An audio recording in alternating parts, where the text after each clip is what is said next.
तो इस एपिसोड की शुरुआत में हम देखते हैं कि अब तियानसुआन स्वॉर्ड सेक्ट के बंदे उन सबसे कहने लग जाते हैं कि तुम्हें यहाँ पर नहीं आना चाहिए था, ये हमारे तियानसुआन स्वॉर्ड सेक्ट के अंदर आता है तो तुम यहाँ पर मरने वाले हो। जिसे देखने के बाद प्रिंस ताई उन पर हंसता है और वो कहने लगता है कि अगर तुम्हारे में इतनी हिम्मत आ ही गई है तो तुम आगे बढ़कर हम पर हमला कर सकते हो। देखते हैं कि ये कौन मरने वाला है। और अब ये देखकर वो उस पर हमला करने वाले होते हैं कि वो सब उस फॉर्मेशन को देखने लगते हैं जो कि धीरे धीरे कमजोर पड़ रही होती है और देखते ही देखते वो गायब भी हो जाती है। जिसे देखने के बाद वो सब हैरानी से उसे ही देख रहे होते हैं कि वहाँ से वैंग हाओ नीचे उतर रहा होता है। उसे देखने के बाद वो सब उससे पूछने लगते हैं कि वैंग हाओ तुम इतने उदास क्यों लग रहे हो। ये देखने के बाद वो गोल्डन ड्रैगन उसके अंदर से बाहर निकलता है और वो कहने लगता है कि अंदर गया था तो वहाँ पर इसे एक छोटा सा कोर्टयार्ड मिला था, ना ही कोई ताकतवर जगह। और अब ये देखकर वो सब हैरानी से सोचने लगते हैं कि इतनी बड़ी फॉर्मेशन और इतनी ताकतवर फॉर्मेशन एक छोटे से कोर्टयार्ड को बचाने के लिए कैसे हो सकता है। और अब उनका मास्टर इस खुशी में अपने तीनों डिसाइपल से उन पर हमला करवा देता है और अब वो दोनों डिसाइपल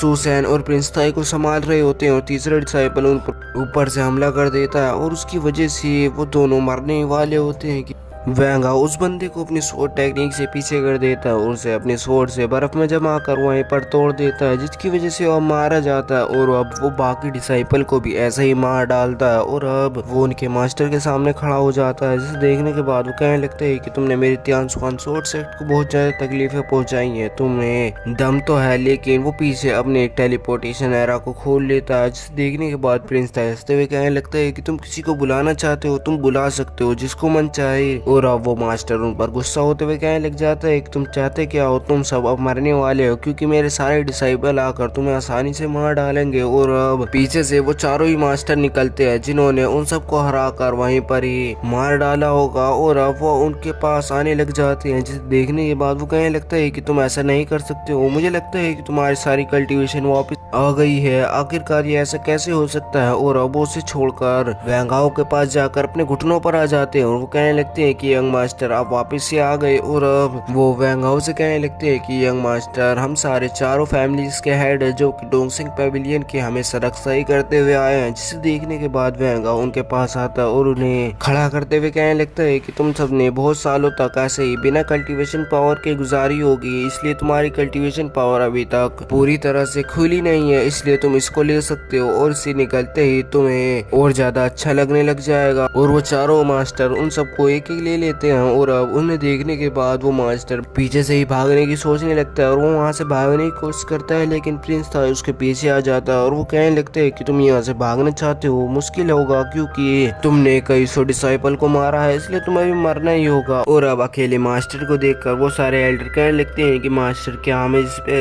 हमला करना चाहिए, ऑर्डर आपका होगा, हम उसे मानेंगे। और अब ये देखकर वो कहने लगता है कि इसे मेरे ऊपर छोड़ दो और वो उसे मारने के लिए आगे बढ़ जाता है। जिसे देखने के बाद वो मास्टर थोड़ा खुश होता है और वो कहने लगते हैं कि अगर ये मेरे बीच में नहीं आ रहे हैं तो मैं यहाँ से आसानी से तुम्हें मार कर भाग सकता हूँ। और अब वो उस पर एक स्वॉर्ड फॉर्मेशन से हमला कर देता है लेकिन वैंग हाओ उससे आसानी से बचकर उसकी स्वॉर्ड फॉर्मेशन को तोड़ देता है। और अब हम देखते हैं कि ऊपर उसी माउंटेन के कोर्टयार्ड के सामने एक बंदा आता है जो कि ताकतवर लग रहा होता है और वो कह रहा होता है कि मैंने इसके अंदर न जाने कितनी बार आने की कोशिश की है लेकिन 20 साल बाद ये अब खुला है, देखते हैं कि इसके अंदर क्या है। और अब वो वहाँ के कोर्टयार्ड को देखता जा रहा होता है और वहाँ पर उसे पता चलता है कि एक नॉर्मल सा कोर्टयार्ड है। जिसे देखने के बाद उसे गुस्सा आने लग जाता है और वहाँ की हर एक चीजों को तोड़ने लग जाता है। और अब वापिस से हम उसी फाइट में आते हैं और अब वो मास्टर उसकी पावर को देखकर पीछे हटने लग जाता है। जिसे देखने के बाद वो गोल्डन ड्रैगन बाहर आता है और वो कहने लगता है कि ये तो अपनी तियानसुआन स्वॉर्ड सेक्ट को इतना ताकतवर बताता था लेकिन ये तो बहुत ही ज्यादा बेकार है। और अब वैंग हाओ भी उसकी बेइज्जती करने लग जाता है। जिसे देखने के बाद वो कहने लगता है कि अब तुमने मुझे ये करने के ऊपर मजबूर कर दिया है। और अब वो एक फॉर्मेशन बना देता है जिसमें वैंग हाओ आसानी से फंस जाता है और वो उसके अंदर से बाहर निकलने का भी नहीं सोच रहा होता है। और अब उसके ऊपर से एक स्वॉर्ड नीचे आने लगती है और वो मास्टर भी अपनी स्वॉर्ड को लेकर उस पर हमला कर देता है। और अब उसे देखकर वो गोल्डन ड्रैगन हैरान होने लग जाता है और उससे बचने का कह रहा होता है कि वो स्वॉर्ड और वो मास्टर उसके बहुत करीब आ जाते हैं। और अब वो तभी अपनी एक शील्ड को लगा देता है जिसको